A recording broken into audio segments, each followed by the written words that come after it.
Arushi bank में नौकरी करती है और उमेश LIC कार्यालय में है। उमेश तो घर से 10 से 11 बजे निकलता है, पर आरुषि को घर से जल्दी निकलना पड़ता है। उनके 2 बच्चे हैं, बेटी पवनी 11 साल की है और बेटा सनी 7 साल का। आरुषि दोनों बच्चों को स्कूल भेज उमेश का लंच पैक कर बाकी का काम बाई पर छोड़ तैयार होकर बाहर बैंक निकल जाती है। उसे हमेशा यही डर सताता है कि पता नहीं उसके पीछे उमेश और बाई कहीं कुछ। कितनी बार आरुषि ने उमेश को अखबार की ओट से बाई को गंदी नज़रों से घूरते देखा है। अब झाड़ू पोछा लगाते वक्त किसी के भी कपड़े अस्त व्यस्त हो ही जाते हैं। इसका यह मतलब तो नहीं है कि कोई उसे गंदी नज़रों से घूरे। ऐसे में कोई भी बाई असहज हो जाएगी। आरुषि ऐसे ही पति पर शक नहीं कर रही थी। नंदा, मैं ऑफिस जा रही हूँ, तुम काम खत्म करके चली जाना, और हाँ, फ्रिज में कुछ खाने का सामान रखा है, उसे लेती जाना। कह एक दिन आरुषि ऑफिस चली गई। आरुषि थोड़ी दूर ही पहुँची थी कि उसे याद आया कि वह अपनी दराज की चाबी भूल आई। उसने तुरंत स्कूटी घर की तरफ घुमाई। घर की दूसरी चाबी आरुषि के पास रहती थी, अतः वह दरवाज़ा खोलकर जैसे ही अंदर गई, उसके पैर वहीं ठिक गए। उमेश और नंदा दोनों आरुषि के बेड पर एक दूसरे से लिपटे थे। आरुषि को अपनी आंखों पर भरोसा नहीं हो रहा था। बाई तो भाग गई। उमेश हकलाते हुए कहने लगा, आरुषि मैं नहीं, वही ज़बरदस्ती करने। आरुषि बिना उमेश की पूरी बात सुने एक जोरदार थप्पड़ उसके गाल पर दे मारा और फिर कहने लगी, शर्म नहीं आती तुम्हें झूठ बोलते हुए, बिना तुम्हारी मर्जी के वह और तुम, छी छी। कह आरुषि अपने आंसू पोंछते हुए आगे बोली, उस दिन को कोसती हूँ मैं जिस दिन मेरी तुम से शादी हुई थी। आरुषि ऑफिस तो चली गई, पर अपनी तबीयत खराब होने का बहाना कर तुरंत घर आ गई। पूरा दिन और रात वह सिसकती रही, किसी से कुछ नहीं कहा, ना ही अपने बच्चों को इस बारे में कुछ पता लगने दिया। वह सोचने लगी कि कभी बच्चों को अपने पापा की इन गंदी हरकतों का पता चला तो दोनों नफरत करेंगे उनसे। उमेश की तो अब हिम्मत ही नहीं थी कि वह आरुषि के सामने जाए। आरुषि बच्चों को सुबह स्कूल भेजकर घर का सारा काम खत्म कर ऑफिस चली जाती थी। कोई भी काम वाली सुबह आने को तैयार नहीं थी। सब यही कहती कि 9 बजे के बाद ही आ सकती हैं। आरुषि का मन तो करता कि नौकरानी छोड़ दे, पर बच्चों के लिए स्कूल और पढ़ाई पर जो मोटा पैसा खर्च होता है वह कहाँ से आएगा। असमान छूटी महंगाई के युग में एक की कमाई से घर चलना संभव नहीं था। एक बाई आई भी, पर कुछ दिन काम करके छोड़ गई। वही बात सुबह 8 बजे नहीं आ सकती। आरुषि की तो कमर जवाब देने लगी थी। आखिर वह घबरा घर भार कितना करेगी। आरुषि ने अपनी सहेली वैशाली से बाई के बारे में पूछने के लिए फ़ोन किया तो उसने बताया, हाँ एक बाई आती है मेरे घर काम करने, पर वह थोड़ी बूढ़ी है, अगर तुम कहो तो भेज देती हूँ। वैशाली की बात सुनकर आरुषि खुश हो गई। उसे यही तो चाहिए था। वह मन ही मन मुस्कुराई कि उमेश अब बूढ़ी औरत को क्या घूरेगा। कांताबाई दूसरे दिन से ही काम पर आने लगी। अब आरुषि को कोई फिक्र नहीं थी, सब कुछ सुचारू रूप से चल रहा था। कांताबाई 2 से 3 दिनों में से नहीं आ रही थी। वैशाली से पता चला कि उसकी तबीयत ठीक नहीं है, इसीलिए कुछ दिन बाद आएगी। सुनकर आरुषि के पसीने छूट गए।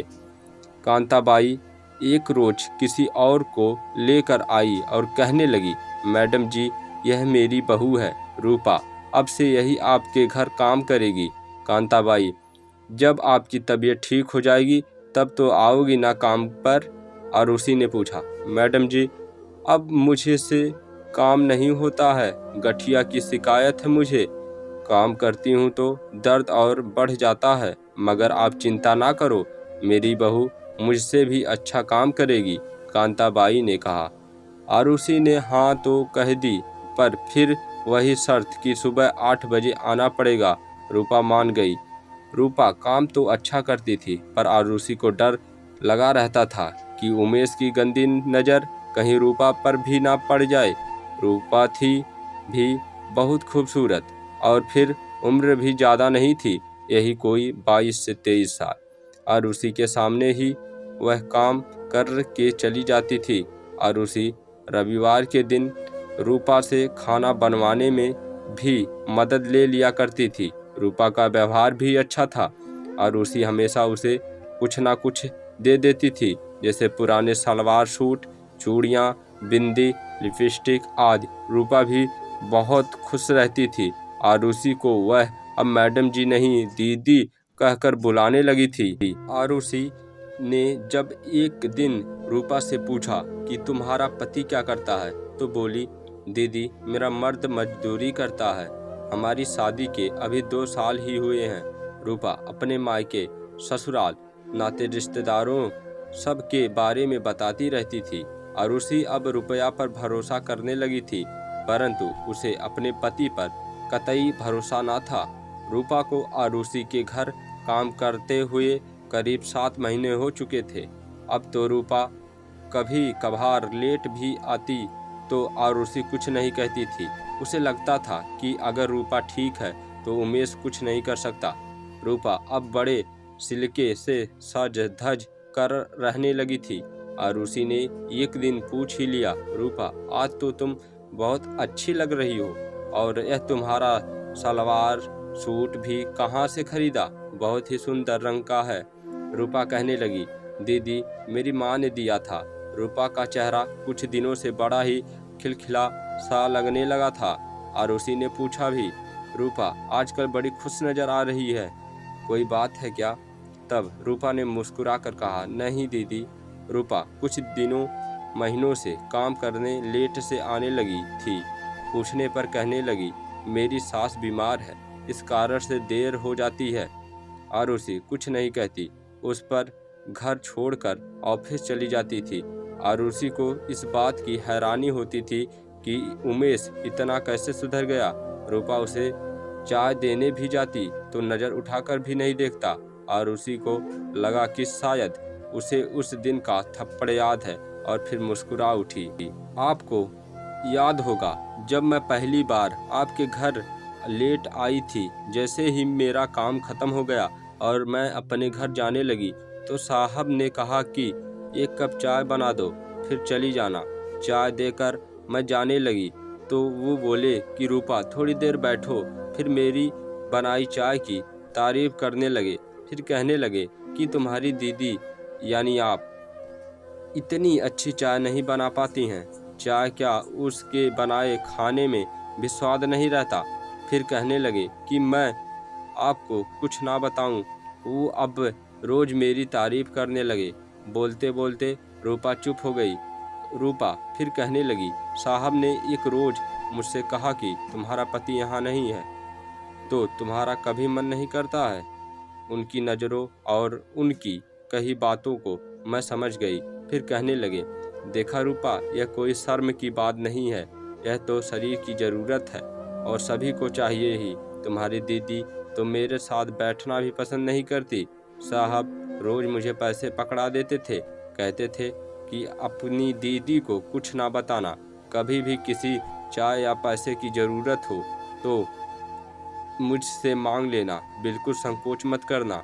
तुम ज़रा लेट ही काम करने आया करो, इसी बहाने तुम्हारे हाथों की बनी चाय पीने को मिल जाएगी करेगी। साहब की सारी बातें मुझे सच्ची लगने लगी थी और रूपा की आंखों में आंसू बह निकले। आरुषि ने कहा, आगे क्या हुआ बताओ।